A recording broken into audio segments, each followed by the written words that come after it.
Cuando uno depende de su tiempo, no se puede dar el lujo de perder tiempo.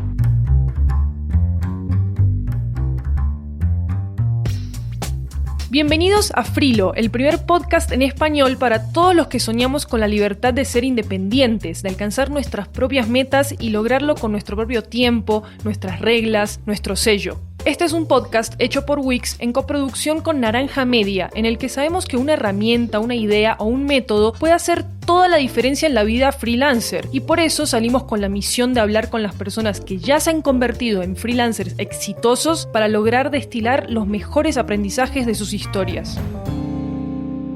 En nuestro primer episodio estamos con Luis Betancourt, un mega experto en marketing digital que ha encontrado la manera de ser un ejército de una sola persona, iterando sus procesos y experimentando con nuevas herramientas para que su negocio funcione como todo un reloj suizo. Pero lo más importante es que este personaje logró el estilo de vida que siempre había querido y lo consiguió siendo independiente, siendo un freelo. En nuestra charla de hoy nos cuenta sobre el camino que ha recorrido, los aciertos, los fracasos y los elementos que han tenido el impacto más grande en su negocio para convertirlo en todo lo que había soñado. Yo creo que mi historia empezaría cuando trabajaba con Alex Torrenegra. Yo empecé trabajando con él como desarrollador. A la semana empecé a trabajar como desarrollador enfocado en SEO. Trabajé un tiempo como desarrollador enfocado en SEO y en algún momento, por coyunturas de la empresa, hubo una reorganización y yo resulté siendo la cabeza de un equipo de desarrollo. Esto fue en el 2006, 2007 más o menos. Y en el 2007 a finales yo me fui a vivir a Argentina, trabajando virtualmente, digamos que ya empecé como un tema remoto netamente. A finales del 2007, después a principios del 2008 volví, pero me encantó Argentina, así que organicé todo y cuadré para poderme volver a ir a Argentina un año más, y estuve un año más trabajando desde Argentina remoto. Y en ese momento me encantó la dinámica de trabajar remotamente, y también ahí fue cuando me picó el bichito de los viajes. Y cuando volví a Colombia en el 2008, tomé la decisión de renunciar e irme a viajar un año. Y volví con el propósito firme de ser independiente. Entonces yo quería ser un freelance, quería seguir haciendo SEO, pero quería hacerlo de manera independiente. Pero venía de un año en donde básicamente desayunaba y quedaba libre. Entonces aquello de la disciplina no se me estaba dando mucho por esos días y no funcionó. Y fue curioso porque en ese momento, en mi primer piloto de independencia, después de creo que de 1 o 2 meses, en ese momento conocí a Karen, mi actual esposa, y pues ya no podía darme el lujo de no tener nada entre el bolsillo. Básicamente en el año fuera me había comido todos los ahorros que tenía. Entonces me acuerdo que dije, no, pues esto no va a funcionar. Creo que necesito conseguir un trabajo para volver a acomodarme a las dinámicas y a las disciplinas. Y puse en Facebook Looking for a Job. Y 3 minutos después tenía un inbox de Alex Torrenegra otra vez. Hablemos. Y al día siguiente estaba otra vez entrevistándome con él, con el resto del equipo, y a los 2 días estaba nuevamente trabajando con él. Entonces fue genial porque fue una buena oportunidad para volver a conectarme, organizarme otra vez económicamente. En ese momento pues ya nos fuimos a vivir juntos con Karen. Entregarse a la idea de no rendirse por los sueños y ser persistente en eso no significa que uno sea irracional. Si hay que buscar diferentes cursos de acción o solo tener paciencia para acomodarse y prepararse, está bien. No significa que uno tenga que pasar hambre mientras la reputación se va construyendo. Lo importante es no detenerse. Let Me Go era una plataforma para montar sitios vacacionales. O sea, era como algo así como un Airbnb. Pero luego terminó migrando a algo que se convirtió en Booking Markets, que era una fábrica de sitios de ese estilo. Entonces sobre Booking Markets estaba Let Me Go, pero entonces sobre Booking Markets nos asociamos con Alex y montamos Lócalo, que era un portal muy al estilo Airbnb. Y ese fue como mi salto al emprendimiento. Alex era como un socio, digamos, de tecnología y capitalista. Pero el tema es que en ese camino de sacar a flote Lócalo, realmente nunca logré, o bueno, no estaba logrando, digamos, que vivir del tema. Y en ese camino me empezaron a salir un montón de oportunidades en el marketing digital. Digamos que yo había venido haciendo ya algunos pinitos, había hecho algunos cursos ya abiertos y empezaron a salirme consultorías, charlas, talleres en marketing digital.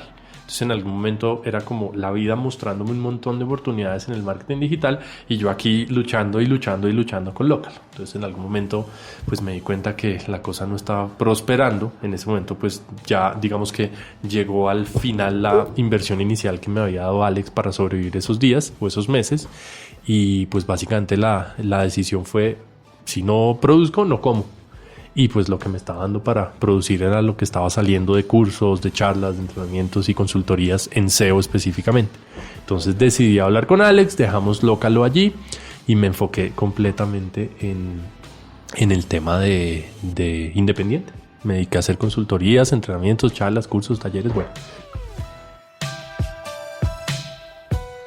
Una parte importante de tomar la decisión de saltar a la independencia es escuchar al mercado. Ver que hay una demanda real por mis servicios me demuestra que la posibilidad de vivir haciendo ese trabajo es real. No significa que vaya a ser fácil o que el miedo paralizante desaparezca, pero sí da un argumento sincero para seguir adelante. Por fortuna, de alguna manera, mi camino se empezó a labrar a partir de los contactos que tenía. Digamos que al haber estado cerca de Alex y cerca de la formación de Hubbug, que fue como ese epicentro de emprendimiento inicial que se gestó aquí, eso me permitió relacionarme muy bien, y la mayoría de los clientes desde ese momento e incluso hasta el día de hoy a mí me han llegado realmente por voz a voz. Entonces en principio digamos que no tuve la necesidad de montar propiamente un portafolio. Empecé digamos que haciendo ejercicios de consultoría muy sencillos, básicamente gente que necesitaba que le hiciera un proceso de SEO. Entonces yo no tenía ni idea cuánto cobrar ni tenía ningún tipo de propuestas. Entonces pues uno empieza armando desde la lógica o desde lo que pues conoce documentos y tasando y tarifando desde cosas muy baratas, obviamente, porque siempre arrancamos cobrando pues muy poquito. Claro, por algún lado toca empezar y la libreta de contactos, conocidos, colegas, amigos de la universidad o la familia, todos son potenciales clientes. Pero para hacer eso que Luis llama SEO, que en sus siglas en inglés significa Search Engine Optimization o simplemente posicionamiento en los motores de búsqueda, pues hay un montón de procesos y conocimientos. Por ejemplo, en Wix existen herramientas para empezar a hacer ese posicionamiento sin importar la experiencia que tengas. Entonces, ese era el trabajo de Luis, posicionar los sitios de empresas, marcas y personas. Lo cierto es que con el tiempo una cosa va a llevar a la otra, el buen trabajo va a ser recompensado con recomendaciones y la bola de nieve va a ir creciendo en volumen de clientes y en los precios que uno puede cobrar. Yo tenía digamos que una inquietud, y es que Twitter había explotado. No sé si alguna vez les conté esa historia. Twitter ya había explotado, había un montón de gente que ya tenía un montón de seguidores en Twitter y yo pues nunca había hecho nada en Twitter. Entonces buscando digamos que la forma de empezar a abrirme un espacio en ese mundo, se me ocurrió la idea de hacer algo que se llamaba, era un curso de SEO era un curso que tenía entregas todos los días para ser leídas en 3 minutos. Se llamaba SEO en 3. Todos los días, en ese entonces yo vivía en Chapinero, trabajaba en Hubbug. Todos los días me iba en Transmilenio y la entrada del día la escribía en el acordeón central de Transmilenio. Iba en el celular escribiendo la entrada del día y la publicaba. Todos los días fueron como... no me acuerdo, como 87 días, una cosa así. Y fue muy interesante porque eran cápsulas muy, muy chiquitas, pero lo interesante fue que esas cápsulas empezaron a calar en Twitter con un público que era público de influenciadores. Entonces ese curso me dio mis primeros 600 seguidores en Twitter, pero fueron 600 seguidores del top que había en ese momento en Twitter, gente muy reconocida, hoy en día grandes amigos, y eso me permitió como enclavarme en ese ecosistema digital de la época y poner el nombre poner como la banderita del SEO. Y ese fue un gran recurso como para empezar a darme a conocer en ese mundo del SEO. Creo que ese fue mi primer sitio web, de hecho, formal. Se llamaba SEOen3.com. Empezó a salir trabajo y SEO en 3 y empecé a trabajar por la marca SEO en 3. Pero empezó a haber un efecto muy interesante, y es que se empezó a posicionar fue la marca Luis Betancourt. Yo trabajando por SEO en 3, pero lo que se posicionaba era Luis Betancourt. Entonces en algún momento dije, pues esto no tiene sentido. Si lo que se está posicionando es Luis Betancourt, pues tengo que enfocarme en la marca Luis Betancourt. Entonces ahí compré el dominio. Luis Betancourt en ese momento era Luis 3 Betancourt, como el Twitter. Y le cambié el nombre al Twitter, por fortuna se dejaba cambiar el nombre, entonces podía arrastrar los seguidores. Y esa fue mi primer sitio web, que en un principio, yo ya ni me acuerdo cómo era, pero era muy básico. Digamos que tenía una descripción de los servicios que podía prestar, pero era principalmente blog. Y ahí empezó un proceso de mutación que hasta el día de hoy lleva 7 versiones. El sitio web propio es clave para construir una marca, mostrar un portafolio, los servicios que uno ofrece o como un lugar de contacto con el cliente. Y aunque pensar en hacerlo uno mismo suena algo intimidante, Wix tiene todo lo que uno necesita para hacer un sitio web fácil y rápido. Y en ese momento en el que hay que agendar eventos, entender el área de los miembros con suscripción o simplemente crear un blog como Luis necesitaba, pues ese sitio web es súper necesario. Por eso hay que lanzarse y construirlo para empezar a probar el trabajo como Luis lo estaba haciendo. Las redes sociales y los medios de distribución digitales son minas de oro llenas de oportunidades. Se pueden hacer contactos para colaborar, equipos, encontrar trabajos y construir audiencias. Pero un punto estratégico es que no se trata solo de hacer anuncios diciéndole a todo el mundo que me compre y ya. El paso más importante para empezar es dar y hacerlo sin reservas. Yo creo que sobre todo las redes sociales, pero en general en cualquier canal, lo primero que yo debo hacer es generar valor y luego sí pretender extraer valor. Tal vez uno de los errores más comunes de la mayoría de estrategias en redes sociales y en general es pretender extraer valor sin haber generado ningún valor. ¿Hasta qué punto tú me vas a contratar a mí si yo no te he generado ningún tipo de valor? Me vas a contratar por fe. En cambio, si yo te genero valor sin cobrarte, luego va a ser muchísimo más fácil venderte. Si ya te generé valor sin haberte cobrado, imagínate cómo va a ser cuando me empieces a pagar. Entonces, normalmente la mejor forma de generar valor es empezar a producir contenido de buena calidad. Y es desde mi perspectiva como independiente, entender para qué soy bueno en estos años de experiencia, qué es eso que aprendí a hacer muy bien y cómo eso lo empiezo a convertir en contenido. Para nuestra fortuna, en español no hay tanto contenido.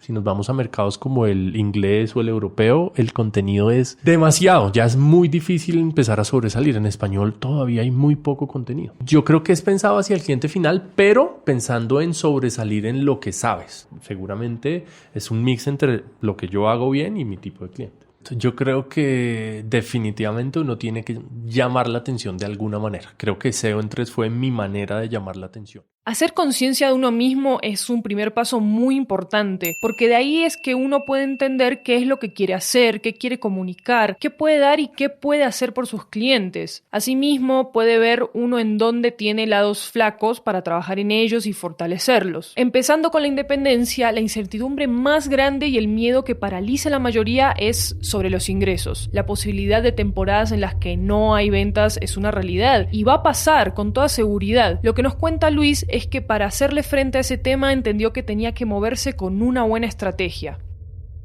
Yo creo que mi estrategia, poco intuitiva y fue lo que el sentido lógico me dictó en principio, fue yo necesito conseguir la mayor cantidad de clientes posible y hacer todo lo que salga, no importa cuánto tiempo me va a tomar. Y mis primeros probablemente 2 o 3 años de independencia fueron a ese ritmo. Yo hacía todo lo que podía y todos los clientes que podía los tomaba y así tuviera que triplicarme y así tuviera que trabajar en las noches, en las mañanas. De hecho, mis primeros 2 o 3 años fueron años en los que probablemente de 8 de la mañana a 8 de la noche yo hacía entrenamientos y asesorías.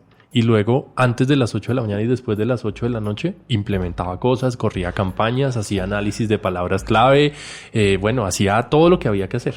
Porque justamente mi lógica era, necesito acumular para que la oferta, para que la demanda crezca al máximo y en la medida en la que la demanda crezca al máximo, pues yo ya puedo empezar a ajustar. Si ya tengo mucha demanda, pues ya puedo empezar a subir mis valores, ya puedo empezar a ser más selectivo. Entonces realmente para mí esa incertidumbre fue un ejercicio de llenarme de clientes lo más posible. El lado que muchas personas ignoran sobre la promesa de libertad del trabajo independiente es que abrirse camino y establecerse como una marca valiosa toma una cantidad de trabajo enorme y mucha paciencia. Piensen en esto. Luis nos acabó de decir que los primeros 2 o 3 años estaba trabajando día y noche sin parar. Entonces no es que yo decida salir al mercado y ¡puf!, ya soy el más solicitado. Entre vender, hacer contenido, ejecutar, planear, aprender, iterar y todas las labores de llevar un negocio de una sola persona, la constancia en todas esas áreas es lo que hace que más personas quieran mis servicios. En este recorrido de vender como locos, seguro que nos vamos a encontrar con clientes que son empresas y con esa práctica que tienen de pagar en 30, 60, 90 días o más. Eso se llama ciclo de facturación y es algo con lo que también tenemos que aprender a vivir y manejar. Y hay un tema ahí que creo que está muy relacionado con el económico, aunque no es exactamente ese temor económico, sino una situación a la que nos vemos expuestos todos los independientes y son los ciclos de facturación. En mis ciclos de facturación, pues yo siempre he tenido que presentar un trabajo, luego pasar una factura y luego esperar 30, 60, 90 o hasta que al señor le llegue al corazón la mano. Bueno, he tenido facturas hasta de un año. Entonces, esos ciclos de facturación son mortales y justamente para mí el ejercicio fue un poco cuando llegué al punto en el que tenía suficiente cantidad de facturas que el hueco de una factura atrasada lo cubría una factura atrasadísima que finalmente me pagaron. Ahí empecé a flotar. O sea, cuando ya empecé a flotar entre facturas atrasadas y atrasadísimas que salían, ahí como que la cosa empezó el ciclo. Entonces yo realmente no vivo de las facturas, en ese momento no vivía de las facturas de ese mes, sino vivía de las facturas que estaban atrasadísimas. Entonces mi juego empezó a ser, necesito facturar para tener muchas facturas atrasadas y para que cuando empiecen a salir yo pueda subsistir. Y desde ahí ya el ejercicio que he hecho es, digamos que en la medida en la que la demanda pues se ha mantenido o ha seguido creciendo, pues eso le da a uno la posibilidad de ponerse un poco más riguroso. Entonces hoy en día yo incluso ya no facturo a más de 30 días. O sea, no trabajo a más de 30 días con nadie. Y en muchos casos, para todo lo que son asesorías y entrenamientos, muchas veces son pagos adelantados. No dejen pasar este consejo de Luis, porque el tema de las facturas que se cobran muchos meses después son lo que mata la carrera independiente de muchos. Porque si uno tiene muy pocas cuentas por cobrar en la fila, termina debiendo el dinero que entra y así hasta que ya ese círculo no da más. Entonces, ya saben, a vender como locos y acumular muchas facturas para sostenerse, sobre todo al comienzo. Yo creo que yo en principio hice un ejercicio y es lo que yo siempre le recomiendo a los independientes y es, bueno, ¿cuál es en este momento el valor mínimo que yo necesito para poder subsistir? ¿Cuál es mi salario mínimo suficiente para poder cubrir mis costos fijos? Mi punto de equilibrio. Ese valor, dividirlo entre la cantidad de horas, digamos, que tendría producibles durante el mes. Digamos, teniendo en cuenta que son 20 días y 8 horas al mes. Entonces eso me va a llevar a un valor de hora, que sería el valor que yo me ganaría si estuviera trabajando en una empresa por ese salario. Ese sería mi valor de hora. Un independiente necesita, pues, ganar más que eso. Entonces el ejercicio que yo siempre hacía era doblar ese valor. Como 2 veces lo que me estaría ganando en una empresa si estuviera trabajando de tiempo completo, teniendo en cuenta que desde el principio no voy a tener la ocupación total de mis horas, ocupando la mitad de mi tiempo. Si lograra conseguir clientes para ocupar la mitad de mi tiempo, me estaría haciendo el dinero que necesito. Ese sería como para definir el punto de partida. Este va a ser mi valor de hora. Y lo que hacía yo, y siempre pues es lo que he recomendado, es analizar el proyecto, analizar la cantidad de horas que me va a tomar y en función de la cantidad de horas y mi valor de hora, pues ese es el costo. Y después de eso, digamos que la idea es que ese costo sea suficiente para que yo pueda sobrevivir, pero suficientemente bajo como para justamente poder empezar a captar clientes al mayor ritmo posible. A mí me sorprende mucho y pues es totalmente respetable, pero hay muchos independientes que arrancan poniendo unos valores supremamente altos y está perfectamente bien porque pues finalmente han hecho un camino y tienen una experiencia y pues está perfectamente bien valorarse en esa medida, pero va a ser mucho más difícil que consigan clientes si sus tarifas son muy elevadas. Entonces mi recomendación siempre es empezar de un valor bajo para poder conseguir la mayor cantidad de clientes posible. Cuando ya tienes la mayor cantidad de clientes posible, pues empiezas a hacer el juego de oferta y demanda. Y en función de la demanda, pues vas subiendo tu tarifa de hora y vas encontrando cuál es tu punto en el mercado. Que eso es lo que yo básicamente he hecho en el ejercicio.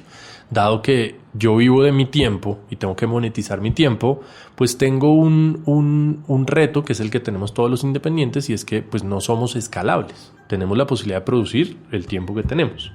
Y pues eso tiene un reto también y es que si yo me enfermo, pues no produzco. O si me voy de vacaciones, pues no produzco.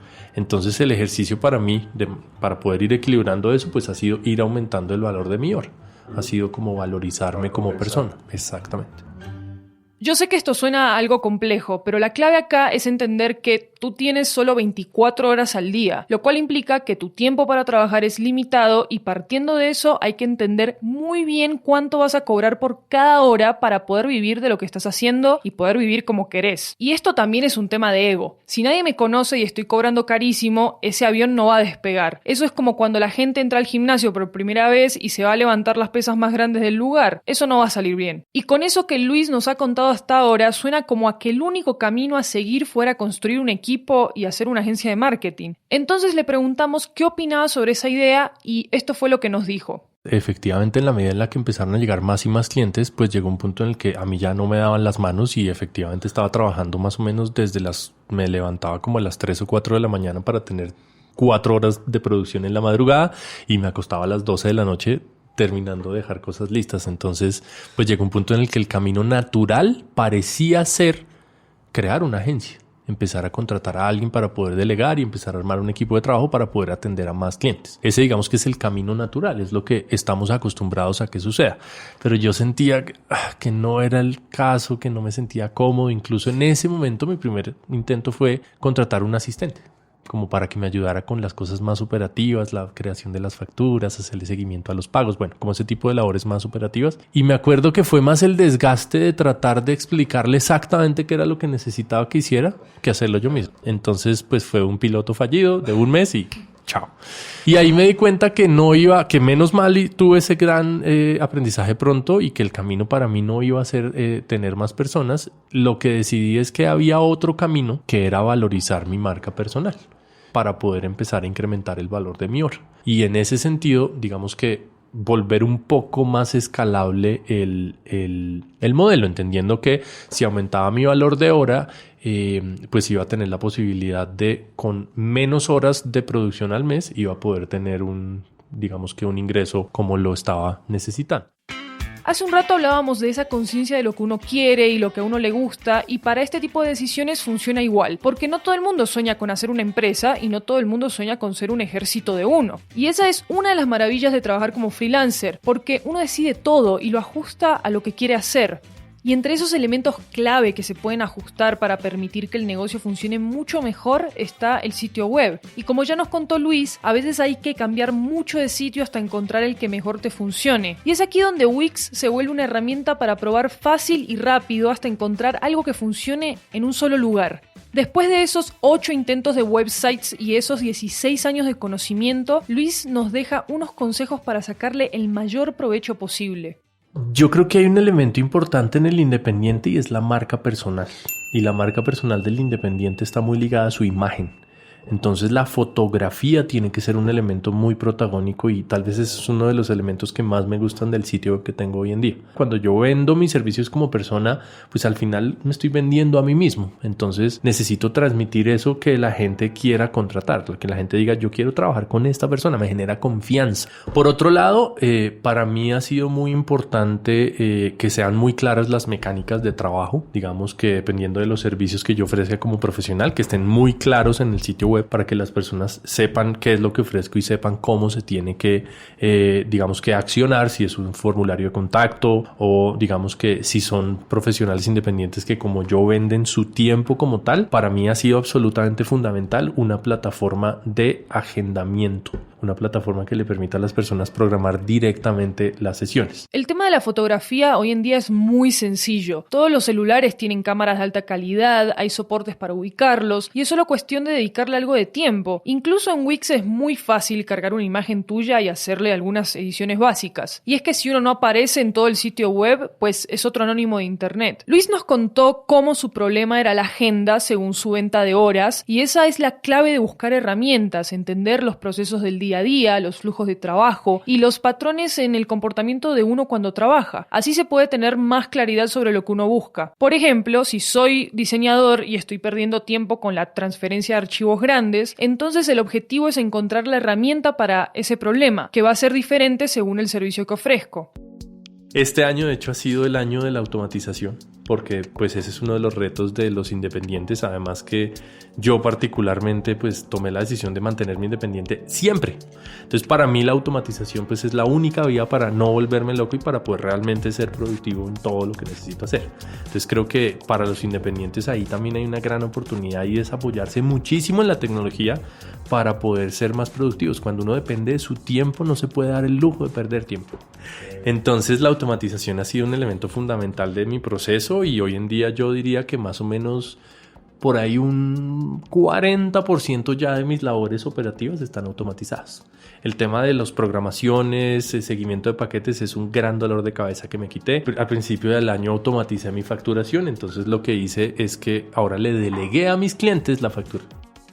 La era digital no solo nos da muchas oportunidades de trabajo, sino que también nos presenta la tecnología necesaria para hacer de todo. Hace 20 años, pensar en que una persona podía automatizar la mitad de sus funciones desde su casa era una fantasía, y ahora todos tenemos acceso a esa posibilidad. Todo lo que hemos hablado hoy se puede hacer con Wix. Si quieren agendar y cobrar sus servicios online, Wix Bookings es la herramienta que buscan. Se puede sincronizar con el calendario de Google e incluso enviar recordatorios de email automáticamente. O si lo que quieren es automatizar procesos con otras herramientas, optimizar el flujo de trabajo o crear respuestas automáticas, Ascend by Wix es la plataforma que buscan. Terminando la entrevista, le pedimos a Luis que nos diera ese consejo clave para todos los freelos que estamos empezando y que no tenemos mucha idea de por dónde arrancar. Tal vez es uno de los aprendizajes más grandes que he tenido en esta historia y es que en el mundo de la independencia, o al menos para mí, el camino fue darme cuenta, no fue fácil, pero llegué al punto en que me di cuenta que de manera independiente podía llegar a hacerme el salario que el mercado estaba dispuesto a pagarme muy fácilmente. Y después de ahí me empecé a dar cuenta que yo podía ganar mucho más de lo que el mercado laboral estaba dispuesto a pagar. Entonces mi ejercicio como independiente también fue un ejercicio de... Llegué al punto primero en donde dije, bueno, ya puedo sobrevivir. El siguiente punto, hito importante, fue... Ya puedo sobrevivir, pero además en este momento estoy cómodo y solamente volvería a considerar emplearme si me pagan tanto. Y el siguiente hito, que fue el último, es ya en este momento de mi vida no me emplearía por ningún dinero en el planeta. Entonces, pues definitivamente el mensaje es hay que hacerle y hay que creérsela y hay que creer en uno mismo, hay que formarse y hay que volverse muy fuerte en lo que uno sabe hacer, pero después de que uno lo ha hecho y se ha formado en capacidades y en habilidades específicas, pues es un camino que tiene todas las posibilidades. Es más miedos que otra cosa. El mercado está pidiendo a gritos todos este tipo de disciplinas y todo este tipo de ayudas. Así que las oportunidades están ahí.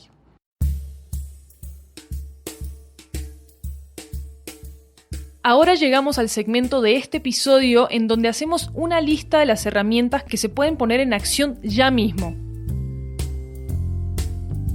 1. Para llamar la atención y posicionarse en redes sociales, la clave es hacer contenido gratis y con mucho valor para la audiencia.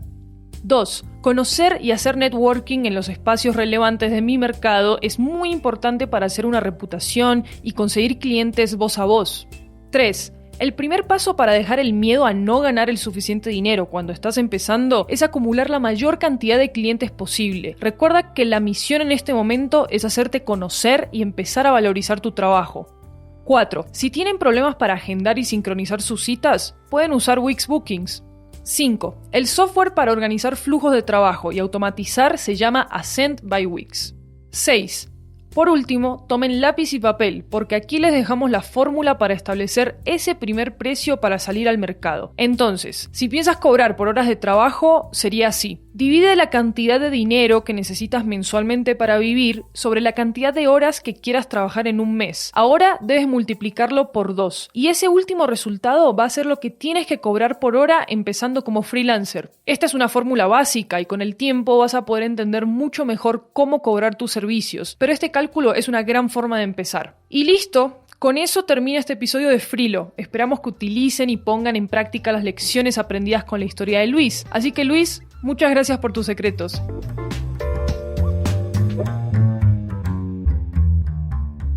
Si les gustó lo que escucharon, la mejor forma de contárnoslo es suscribiéndose a nuestro canal en donde sea que estén escuchando este podcast y dejando una reseña en Apple Podcast. Eso nos ayuda a que este contenido llegue a más personas como tú y podamos seguir construyendo las herramientas para ser el mejor frilo de Latinoamérica. Yo soy Maru Lombardo, gracias por escuchar y nos escuchamos luego.